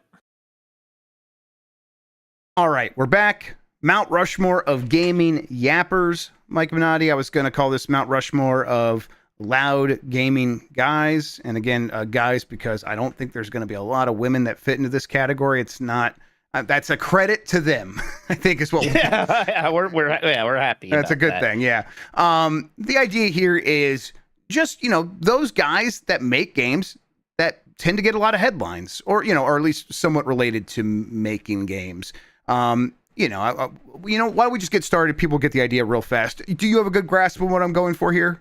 I get it. I think you told me if I'm off base when I start suggesting, but Okay. Yeah. Well, I'll go for the first one right now. And I think, because it's a Mount Rushmore, I don't think it has to be someone who's like super actively yapping right now, but historically known as a yapper. I'll go with Cliff Bleszinski. oh my gosh, he yapped at me. He told me to go eat a dick. He did yap at you. He did tell you to go eat a dick. That's right. Yeah. let's see here. He got quiet. Do you think I guess I don't really know. I'm just speculating, but because he was the one who introduced Fortnite to the world back when it was just save the world, Right. And then he left before Fortnite made $1 zillion, and I'm sure Cliff VB did very well for himself. But I bet he left a lot of money on the table by leaving Epic when he did, and not a few years later. Yeah, he probably did for sure. Although, there's a chance he still has a lot of stock in Epic, right? I guess you're right. So maybe he's just fine on that Maybe front. he was just fine. He produces Tony Award-winning Broadway plays now and things like that, and does stand-up comedy. So still yapping. Just He does stand-up comedy. He did stand-up comedy in the last couple of weeks, apparently. So yeah. All right, Mike, what do you got? I'm gonna go with Tommy Tallarico. Interesting. My buddy, apparently. Yeah, he won't block me. You're his favorite. There's no way he could ever block You you. think there's a chance he specifically went to block everybody and saw my name and said no? I think I might have met him at one of our Games Beat events because he definitely was a speaker at one of them. I don't remember meeting him. Maybe I did. Maybe I was nice to him and he remembered that. That's probably unlikely. There's no way he knows who I am. Okay. If he makes it to the list, his mother will be very proud. So you're suggesting that you met him and you were nice to him, maybe that's why he didn't block you, and not that you also have an Italian name? Remember the scene in Billy Madison where Billy calls what's his face? He's a serial killer in the movie. He's the creepy guy in most movies, including Con Air. Steve Buscemi. He calls Steve Buscemi. Does Steve Buscemi crosses him off his to kill list? Yeah, I think about that a lot. Sure. That's probably what happened here. Yeah, maybe he did it with me, right? All I got to do is be nice to Tommy Tallarico, and then he'll unblock me. No, never going to happen. Hey. It seems like he was a jerk while they ran it, but Video Games Live was cool. Sure. I like this. I'm glad that they made all those CDs that I listen to on Spotify, because there aren't too many people getting orchestras to play arrangements of classic video game music. I do like that. Yeah, none of these people are like Hitler, right? And none of them are like No, completely but I mean, bad. he definitely lied and took credit for a lot of things that he didn't do, and he has some kind of rampant insecurity thing that Yes. he's made all of our problems. Yeah, insecure and a narcissist for sure. Yeah, that's the kind of person that's going to end up on this list. But I do want to make it clear. I don't think you have to be completely negative. I think you just need to be known as someone who was out there and loud, and maybe sometimes negative. Like, let's say John Romero. I think John Romero was at one point the video game yapper, where like he was like posting updates and like the Doom stuff, like where people were just following every single one of, like, this was like pre-blog post, but he was like writing blog posts and like the notes and the updates for Doom and stuff like that, and people would like scour through that stuff. So yeah, John Romero, who I like. He seems like he's been pretty good these days. Oh yeah, he's a good dude for super sure. chill, easygoing guy. Nice. I think he's got some pretty good politics. Makes games with his kids. Does Doom wads for fun now. I don't know. That's the kind of chill dude I would want to grow into as well. David Jaffe, who has actually like pivoted to making the yapping the main part of his career now, right? Yes, he's a professional yapper like us. Yeah. I agree. He's an aggressive yapper too. I would not want to have a conversation with him. He's kind of intense. I've told him as much. Like, there's definitely times where he's like, Jeff Grubb, come on my show, and I'm like, David, I just don't want to talk to you. Not like, and not even like in a take that David Jaffe way. I'm just like, I don't think I'll get much out of it, and I don't think you'll actually get that much out of it. Let's just not do that. So yeah, he's, I don't know, aggressive is the right word. And I don't think like even all his positions are all terrible, but he's definitely someone who's very loud. Yeah, no, exactly. And so honestly, like some of the stuff I forget about, I'm still mostly upset about him like not getting Metroid. I'm like, how can you not get Metroid? It's great. And that's okay. Exactly. Okay. I'm gonna go with this one first before I go to the other one. Peter Molyneux, who. Yeah. Maybe not so much loud, but definitely yaps about his games specifically, and that gets him into trouble. So I think he's going to qualify here. I don't know if he's going to make the cut, but I think at a certain point he became more known for talking about his games than making his games, and it became a meme and became a joke. So I think it's like pretty close for this list. You just made me remember that he announced that new game at Gamescom, and I was there, right. And that was a big shocker when Peter Molyneux came out, Masters of Albion, which is kind of related to his Fable games, also, right? Because they took place in the same place. Yeah, and it's not on rails, and it has nothing to do with Fable. Rails. Yeah, and then just so many weird things. Like of course, he was somebody who was actually trying to make the Web3 game thing happen, right? And freaking what was the Curiosity? The Curiosity Cube. The Cube. Yep. Click on that. I clicked on that cube a lot. Yeah. I mean, now to be fair, like actually did a lot of very important stuff early. Like Flying Carpet was a very important early 3D game. Populous was a revelation. It was. Yes. Yep. So, but then he makes Curiosity, and then the winner of that gets to be in charge of Goddess, his big new god game, and then that just sounds like it completely crashed and burned. It was this huge disaster, and it's kind of been that since. And yet every time he does pop back up and start talking again, it feels like no lessons learned, and he goes right back to the yapping. All right. No, I think that is exactly right. Okay, yeah, I think you have the next pick, right? Yeah, Joseph Ferris.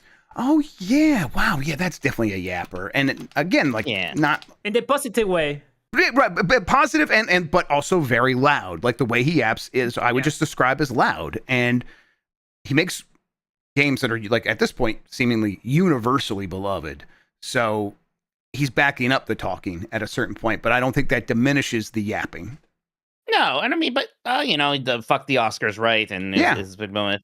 I'll say I've talked to him, right, like through work, and he has been very nice and actually very pleasant. So he's not like he is loud and he's very confident but it's not. It's not like this toxic thing with him. It's like really. it's like almost charming, if not entirely Yeah. charming. Yeah, I'm with you. But I don't know if we're like here to like judge the quality or the morality or whatever of the yapping. Right. It's like, no, are you True, a famous but yapper for games? There's still be a part of me if we like pick 3 jerks and then put in one nice person, it is gonna be like they're guilty by association. That's a good point. So we'll see once we get there how we play that. All right. There's not. Okay, here's the one. There's a bunch that are kind of in this bucket of I don't even know if I want to acknowledge them. So I'll go with the one that I feel is like maybe on the fence there. Phil Fish. Like okay, like that one. I don't. mean, he yapped his way out of the industry. Yes, that's correct. So it kind of feels like maybe should be on there, but also there's like so much negativity surrounding that you're right. There's something about a guilt by association that might happen for the rest of the list. But I don't know. He definitely became more known for yapping at a certain point. Someone in chat said that he's still yapping on Mastodon. So Oh yeah, there that's exactly where I would expect him to be. I got one. Okay. Greg Miller. Oh, that's good. Get his Oh ass. yes. He just is yapping constantly and just very loud too. In your Volume level. in your face. Yes. Very, very, very loud person. I think he plays it all off as like a joke, but I think he just actually has a lot of anger inside of him, Jeff. Rage-filled person for sure. Yes. Hateful. Yes, just must be a dark home to live in, I would assume. Yeah, I feel bad for vile. his family. Yeah. Absolutely. Like it's even like, again, toxic positivity. Like, oh, I really like Starfield. I'm gonna make that everybody's problem. But then you bring up Steam and he attacks you physically with violence. Yes, exactly. He's gonna be the last person clutching onto his PlayStation 7 when it makes up 1% of the market share because everybody else is just on PC or Switch 4, crying and yelling, shriveled up into a pitiful sack of human garbage. That's right. All right, Who do you pick? Randy Pitchford. Oh yeah, I was wondering when we're gonna get the good old Randy. Yeah, I think he's the reason I did this list in the first place. Yeah, Randy, boy, all I think about him is someone who kind of talks at this point. He was in the news the last several weeks because of yapping. And I think that's just kind of his position now. Like, or around the movie, right? Like he was like, I'm going to be the like sort of ringleader or the circus entertainer for this movie, like that other people are making, but it's based on my game. So I'm gonna get there. I'm gonna be like, I'm friends with all these famous people, and it's gonna be the best movie ever. Oh my god! And then it comes out and it's terrible, and then he doesn't yap about it anymore, which is, I think, Well, no, he yaps about how like it's validation for how Right. good the game is. Actually, right. He changed. Like, Right. oh. The yapping shifted. It didn't stop. You're right. So man, Randy Pitchford's probably gonna. Yeah, have to he be on this just has the most used car salesman energy of all the yappers too, list. right? Yeah, well, dressed like one. When Yeah. when he did the switch, he thought we wouldn't realize that he did the switch, or it was like, I think he Oh, thinks this- he's very smooth that way. I think he thinks he's like a very smooth promoter, Right. Of the, Oh, Well, he's maybe always doing it's his misdirection, right? Yeah. which is like what Tommy Yeah, yeah. Talrico's whole thing was. That's why Tommy like lies about being on Cribs and talks about his Guinness World Records What? constantly because he's like, hey, it's all about my brand. I got to promote my brand, and everybody stretches the truth. That's just what you have to do to get ahead. Not realizing that we live in this new, age of information Where we it's can very Google easy something. to see where the lies are. Uh-huh. And then there's whole feature length videos made about him. Yeah, exactly. Mhm. All right, what else you got? I don't know if I got anything. There's like some other mid-tier ones that I don't really know are gonna like compete. What do you think about Tim Sweeney? I was wondering about Tim Sweeney.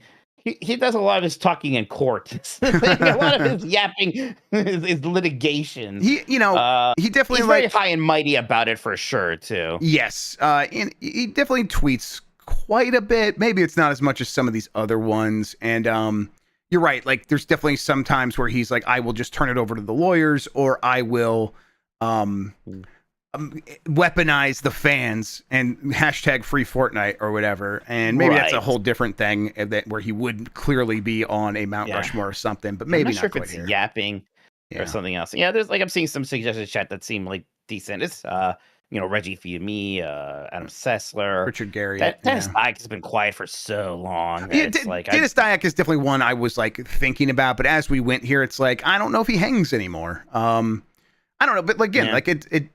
I did say it's like you don't have to be an active yapper. Like, does his yapping from then rank like if like unmoored from time? There was never a positive upside for it, right? Like like Peter Molyneux, right? And it got kind of sad. There's something about it I enjoy. It's the yapping, right? Yeah. Dennis Dyack's yapping just always fucking sucks. And even Randy Pitchford, there's kind of something funny about it. Yeah.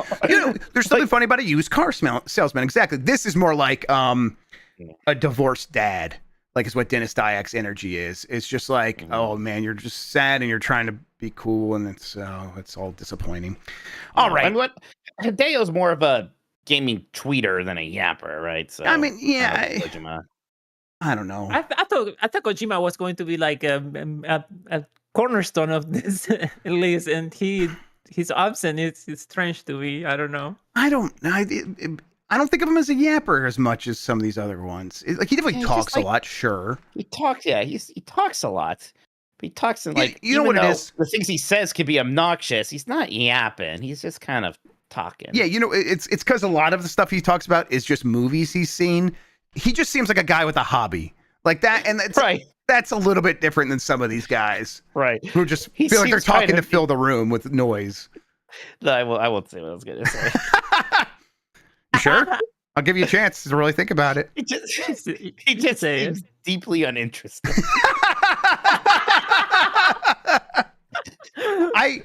He's going to be in LA next week. If there's a way I can just get him to go up to you, I'm going to do that and film it. Let's do it. I can't wait.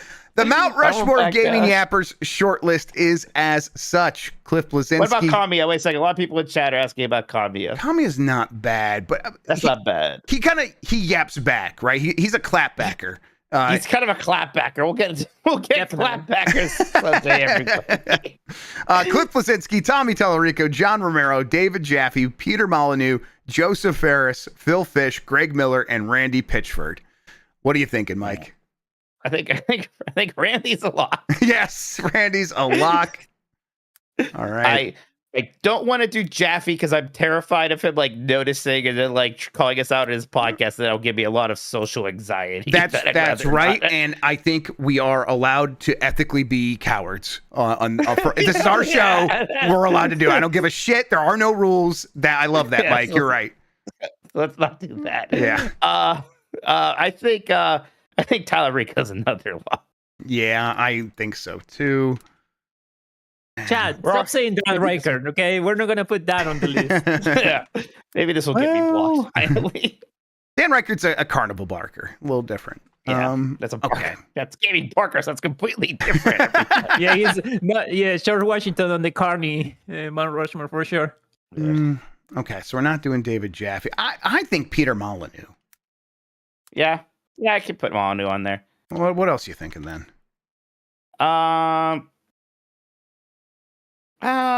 Scroll down a little bit so I can see. I mean, I'll bring these up. Hang on.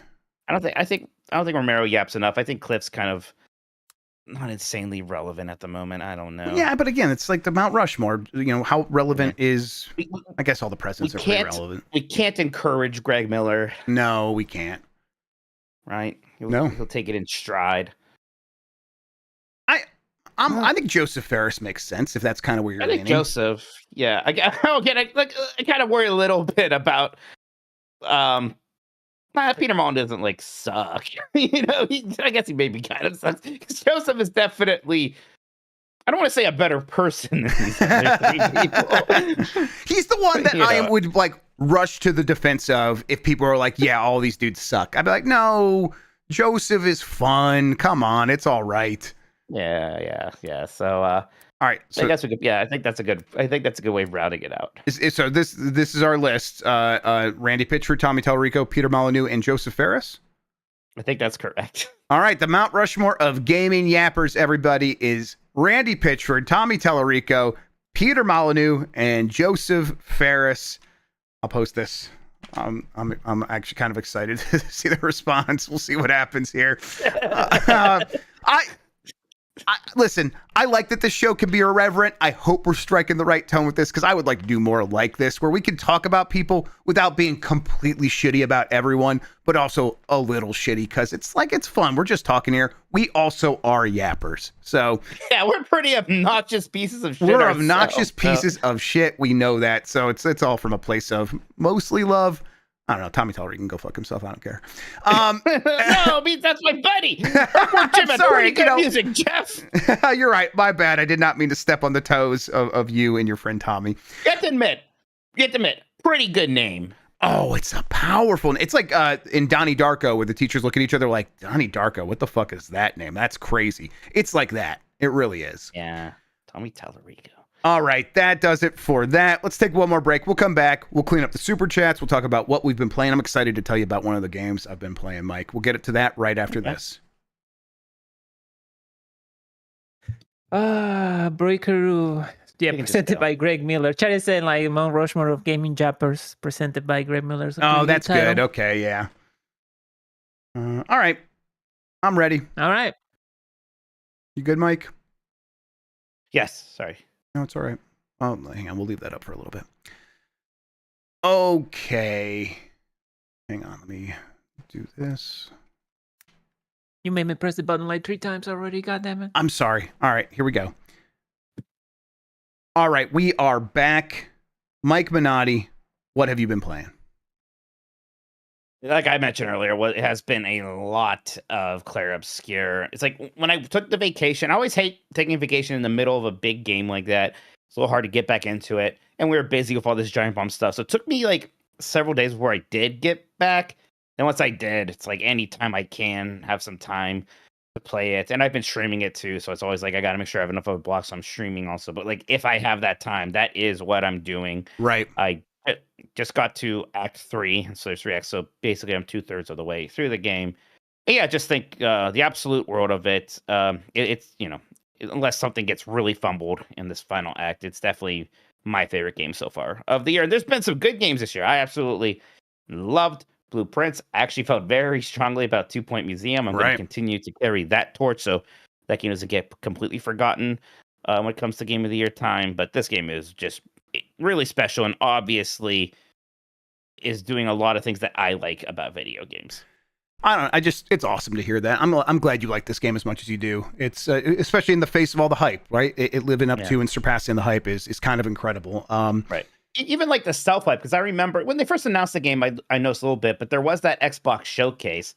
We probably did a talk over where they showed a lot of it. I remember even looking at that like, whoa, why does this game look this good? It was kind of, and I think a lot of people did notice right then and there, and that's why the hype built up and why it kind of came out and was this bigger deal. And I don't know, I think that this is a game that's going to be very sticky in terms of people are going to play it and they're going to think about it for a long time. And it's also a game that people are going to keep rediscovering and going back to for a long time. Yeah, it's it also feels like it is one that is just riding a massive word of mouth wave. It is people are going to keep picking it. Like I think it like hasn't even quite reached its zenith yet. Like I think there's getting like this well, I guess Summer Game Fest and Switch 2 could disrupt it a little bit, but it feels like on the other side of that, people are going to be like, "Oh, now I finally have time for this and I've been hearing nothing but good things. I'm going to play it." And I just think so many people are going to pick this up through the end of the year, and it'll get another bump near the end of the year when Game of the Year is happening and stuff like that. So yeah, it just feels like everyone's going to be excited and talking about it. There was that time there when I was playing a little bit of it, and it was all I could kind of think about because it is that good. And I was just at the beginning, so I'm ready to get in there and see what you're seeing in there. Anything else? No, I finished Doom 2. I've actually just been playing through some of the arcade modes of games in the fighting game collection too now. So I like went through Plasma Sword, and that game is more fun than I was expecting. That's just this kind of goofy Star Wars clone 3D fighting game that's not taking itself super seriously. I was just playing as a robot that was using a ton of projectiles, so that was great. And played through Street Fighter 3 Alpha Street Fighter Alpha 3 Uppers arcade mode as Cammy, and that was also a good time. We also had a community night actually over the weekend where a lot of people from Yeah, how that GameS went? were playing each other, and that was super fun. Right, Christian? Yeah, that's fine. You're trying to clown on me because you beat me a bunch. You like the heavy punch for Haomaru? It's pretty fun. You ate a lot of time. Yeah, I actually really do think it's the best collection they've done yet. Even though like Marvel's Capcom 2 is a game I like more than any game in this collection, but maybe not that much more than Capcom versus SNK 2. That game is wild, and there's just so many other interesting things here. So I've glazed this collection up a lot, but I am continuing to still play it. It's great. Gersman just said, replace Ferris with Itagaki. And Itagaki was one we should have brought up, actually. We should have brought him up. There was definitely a time where he was one of the yappers. Yeah, I'm glad you guys had fun doing the fighting game collection, all that stuff, and hanging out. I've been playing Big Hops, which is that game that has that frog. It's that 3D platformer that I've been re-skeeting on Blue Sky a couple of times just because I thought the video looked cool. Well, there's a demo. And the demo's on Steam, so I got that installed and played. I'm playing it both on the Steam Deck and the PC because I think I want to maybe record something for it for Giant Bomb. It feels awesome. Boy, does it got great 3D platformer movement. I don't know. It feels like maybe some of the best I've ever had in an indie 3D platformer. Really cool. Mike, I think you're going to love it. It's got some Mario Odyssey energy. It does. Sure. So it has a really awesome momentum system. So you're a frog. You can use your tongue to sort of hang on stuff. And then, as you're hanging on stuff, you can swing around and get momentum. And if you fly off at the tangent so that you're going like straight into the ground, basically like kind of like parallel to the ground, you'll just carry all that momentum forward and you'll be running as fast as you possibly can.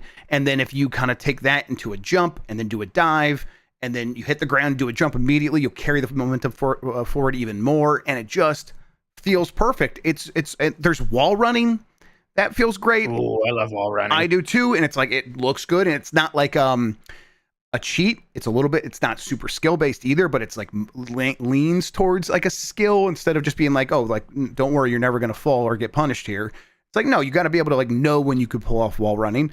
And I think it feels fantastic. I don't know. It just really hits. Now, you got the movement right, which not a lot of actual indie 3D platformers pull off. So you've won a huge part of the battle here for me as someone who like I consider myself a connoisseur of 3D platformers or whatever. It's one of my favorite genres, and I'm pretty harsh on a lot of indie games that try to match the energy of the bigger ones. What are you doing in the game? Like what are the quests? And it's like there's been some like puzzles and stuff, and I think it's pretty fun. I think what it's doing that is going to help it is, for all of these things it has you doing, it is about using the movement to do fun stuff. And I'd like, as long as it sticks to that, I think it's going to end up being pretty awesome. So the game's on Kickstarter now. I think he's getting pretty close to getting, it's like halfway towards its funding goal or whatever. And it's got a lot of days left. So I hope it hits it, because apparently he said that the publishers dropped it. So that's why he's going to Kickstarter, and it's coming out later this year. It's going to be on Switch. Yeah, I think this is one that people should check out for sure. So Big Hops. Yeah, I think that's this looks really promising. We've had some good indie 3D platforms for sure, but we haven't had like that Shovel Knight moment, like for that's kind right. of the 2D we have not indie games in that style. You know what I mean? Where it's like, wow, This is like just as good and maybe better than a lot of the games it's inspired by. And it's going to happen. It's a tall order. It's going to happen eventually, though. We're going to get one of those games, and I think Switch 2 being thing is going to help. Yes, because even something like A Hat in Time, which I don't think was there, but part of the problem is that just never ran very well on Switch 1, right? And that should hopefully not be as much a problem with the newer hardware. So I definitely want to try this out. I'm excited. I don't know if this is going to be that game. I don't know either. It looks like it has a shot. I think in terms of feeling good to play, it is that game. Is it as fun throughout to do all the stuff in the game? Well, that remains to be seen, and I'm very excited about the possibility. At the very least, I think it's going to be good. Whether or not it like lives up to the best in the genre, which is a tall order, like you said, that should not be the measuring stick. But for me, sometimes it kind of is, because I'm like, oh, I get in my head that these games are going to be the successor that I've been looking for, and they never really have done that. So maybe this one could at least be the closest, and that would be great. Other than that, I did start Night Rain yesterday, and I don't know. I think I do like being back in that world. I do like having the FromSoft like combat, like, you know, the dodging, the parrying, the weapon system is pretty cool, and the fact that it is a roguelite, so you're getting cool weapons with cool like one-time abilities that you would have to work a really long time to get otherwise, and they feel good giving it to you because you're probably going to lose it here pretty quickly. All that works really well for me, except for I don't want to need to be with two other people. It's such a big part of the problem, man. And it's because it's like, well, it's like you either better have a crew that you can play this game with a lot, or you better be really okay with playing with randos all the time. And I think a lot of people aren't going to have either of those things. It's a difficult ask. Especially, you know, it's one thing with, freaking Apex Legends, right? There's just a lot more people are going to be playing shooters, I think, even though Elden Ring was this giant hit. I don't know. I am just shocked they didn't make a better balanced single player mode, or at least the duos mode. It still drives me wild when it's like, they're like, we never even thought about doing a duos mode. Well, that's weird. 'Cause it's the first thing I thought of when you announced this. Yeah, like, absolutely. You didn't think of it. And it's like, the fact that they do enable you to play single player, but they don't really super rebalance things. So just why not? From Software is so weird with this stuff because they just seem obsessed with multiplayer, and not even talking about like this game and the next game, because you keep bringing that up, but like that Switch one is going to be a big question mark for FromSoft fans, like the recent FromSoft cult. Like they're going to have to ask themselves a lot of questions about how they feel about this. But in all their games, they have an emphasis on multiplayer and interactions between players, and I think most people do not think about the games that way. Now, sure, they think about the hint system or the messaging system and stuff like that. That's, of course, built in and ingrained. But actually, like teaming up with people or whatever, or even summoning people, it's like, oh, this is an arcane system. I'll try to figure it out for help. Yeah, what's that, Christian? Even back in the day with Demon's Souls and the whole like world tendency and stuff they did with, that is multiplayer in some shape and form. So yeah, they were hella weird about multiplayer since ages ago. Yeah, and so I just like wonder what like the motive is there, or like what the impetus is behind all of this, like what they're really trying to accomplish. But then because even like when Miyazaki talks about it, he's like, I don't even like playing multiplayer. I'm like, what the fuck what are you talking about? Then why do you keep doing this? But right. I mean, I like multiplayer games, I do, but it's I don't know, I just also like the option to play by myself. So I think this one's going to be tough. Multiplayer's fun, but especially when you're very busy, it's kind of can become another barrier in some way. So yeah, multiplayer only is just, it's always sometimes a tough ask for me. But that's not all of it really. I think I'm very curious what people are going to think. The reviews were like a 78 or 79. And I wonder if the actual sentiment from everyone's going to be around there. Did you see? I think I had talked to you before this. I thought I saw there was some kind of note from the publisher or something saying that the game may not run well on newer graphics cards. I hope that's right. I hope I'm not have not seen that. Let me real. Let me take a look at this. That'll be a problem if that's true. I don't know. There's a part of me that thinks that I think some people are really not going to like. I think some people are going to really like it. But I think some people are really going to be thrown off. And again, this thing is surprisingly inspired by Fortnite in a lot of ways that may not be a happy surprise for other people. Yeah, the number of times that you told me there was a circle that shrinks, and then the way that I was still shocked when it actually happened in the game. I was like, oh my God, it's Fortnite. Like, what the fuck? This is actually Fortnite. Why did I ignore Mike all those times? And it's like, yeah, no, it really is that game. It's I mean, at a certain point, every developer's got to have some curiosity about a game that can just make money forever and just print stuff. So I get it. But boy, it feels like a weird mashup in a lot of ways. So I still was having fun playing it though. So it's a really tough game for me to assess, and especially the little I played of it. But we're gonna play more tomorrow, so people should tune in for that, and we'll see from there. Other than that, not much time for anything else. I'm going to try to pick a game, probably going to be Clair Obscure, and really focus on that when I get back home. I'm looking forward to doing that. More Roadcraft as well, but we'll be playing that tomorrow on the site as well, so people can catch that. Yep. Is there onboarding I need to do that, or can I just open that baby up? I imagine... I think you should be able to just join my multiplayer game, but Christian, maybe we could test it out tonight. After Yeah, we're we can done. test it out tonight. See how it goes. Cool. Okay. All right. I think that does it for what we've been playing. Mike Minotti, any more super chats? Yeah, a few more here from Just Rex says, lady who was in charge of the Ouya was a yapper, claimed their controller was unique for having a touchpad after the DualShock 4 was already out. Yeah, you know, they're just somebody doing their best with what little they had, you know? Yeah. Like, how would we promote the Ouya? That's not a yapper. That's like a worker right there. Yeah, that's a salesman, right? Yeah, that was like an early massive Kickstarter success. And that kind of only happens if you're out there making big promises, which that thing was, and a lot of people, myself included, bought into it. So yeah, that was, you're not wrong necessarily that she yapped a lot, but I think it was with a purpose. And then when she didn't have that purpose anymore, she stopped yapping. So I think like clearly there's a tie there, which wouldn't have made her make the list.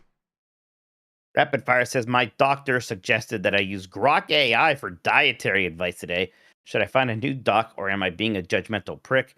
Please offer medical advice. I think for dietary advice, that seems rough. I still maintain that like talking to a chat GPT or something like that for if you have very specific symptoms and like a blood test, you can give that to an AI because AI's been good at that stuff for long before we've even been talking about chat GPT. Like that's WebMD's shit, right? Yeah, Watson. Like going back to IBM's Watson, like 15 years ago, was already better than human oncologists at diagnosing cancer and stuff like that. So it's the kind of thing that these systems are very good at, but you just can't go much beyond that. You have to just like be like, okay, I've got some idea now. This is better than Googling my symptoms because that's always going to lead to cancer.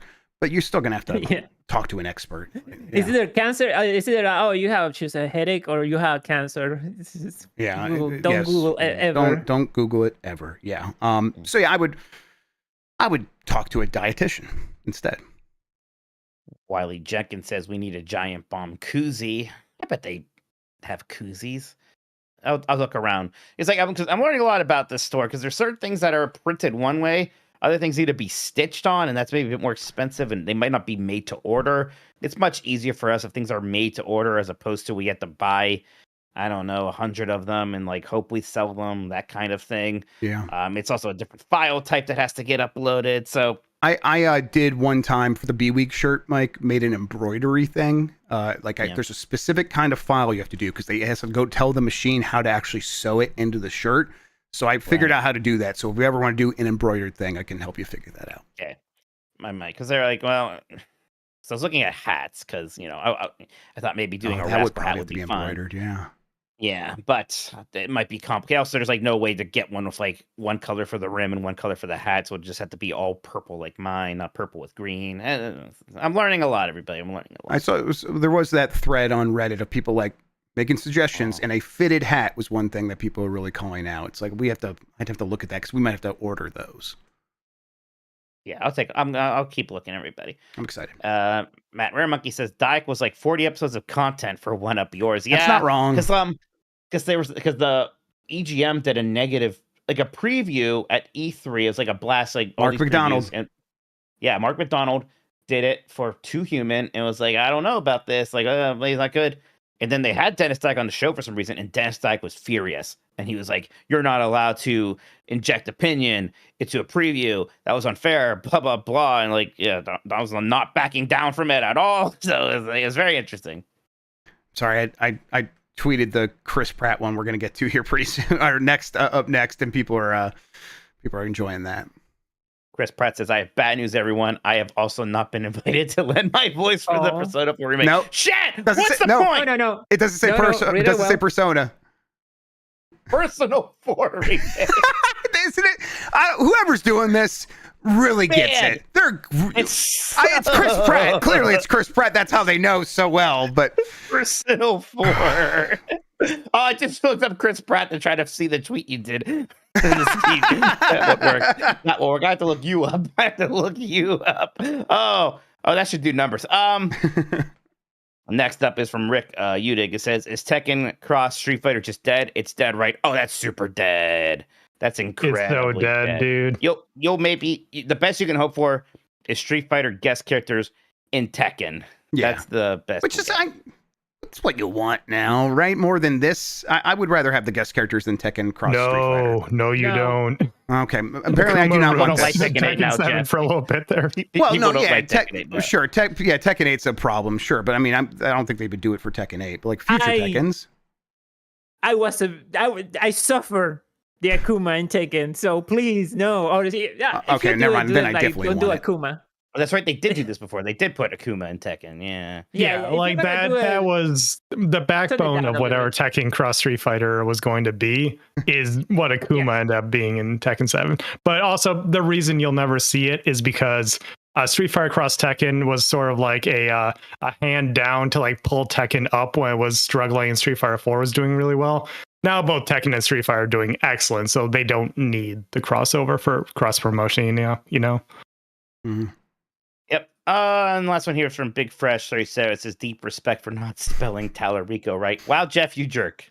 No, this is respect. Big Fresh 37 would have it no other way, and you're welcome anytime. You're welcome. Looks like that's it. Looks like we are caught up. Excellent. All right, Mike Minotti, where can people find you on the internet? Tokoto on Blue Sky, Tokoto on Twitch, managing editor of GamesBeat, co-owner of Giant Bomb. We got some other community nights happening over on the Game Mesh channel. People are going to be playing Jackbox at 9 p.m. Eastern tomorrow, and then Marvel Rivals on Saturday at 9 p.m. So if you are a member of our Discord group, you should be able to hang out and join those if you are so inclined to. Thank you to everyone who's been showing up for these and handling these. I would love to be partaking in them. I've been very busy, but I'm going to try to jump into some of them. Yep. So yeah, that'll be good. The Game as Game Club. I know we still have to do a Blueprints episode and get a poll started. So I'll try to do that at some point.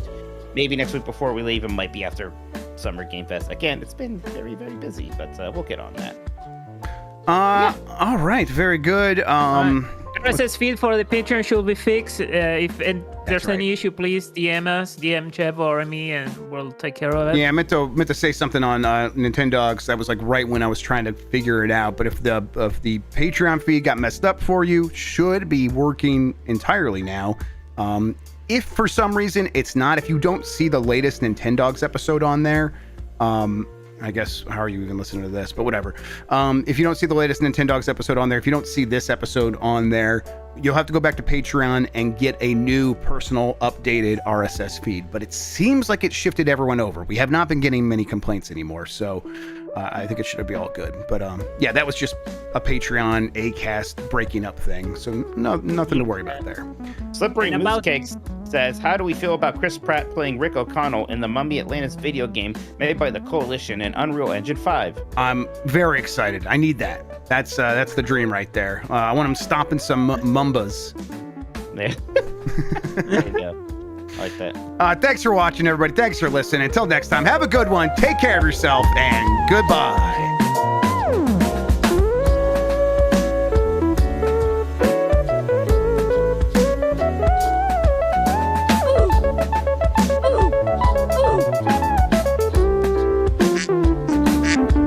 It's Donald Duck for real.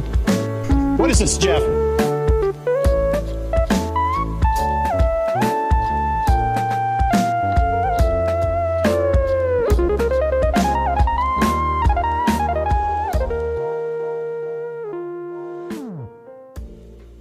I've been plenty horny, thank you. He's so much louder than everyone else.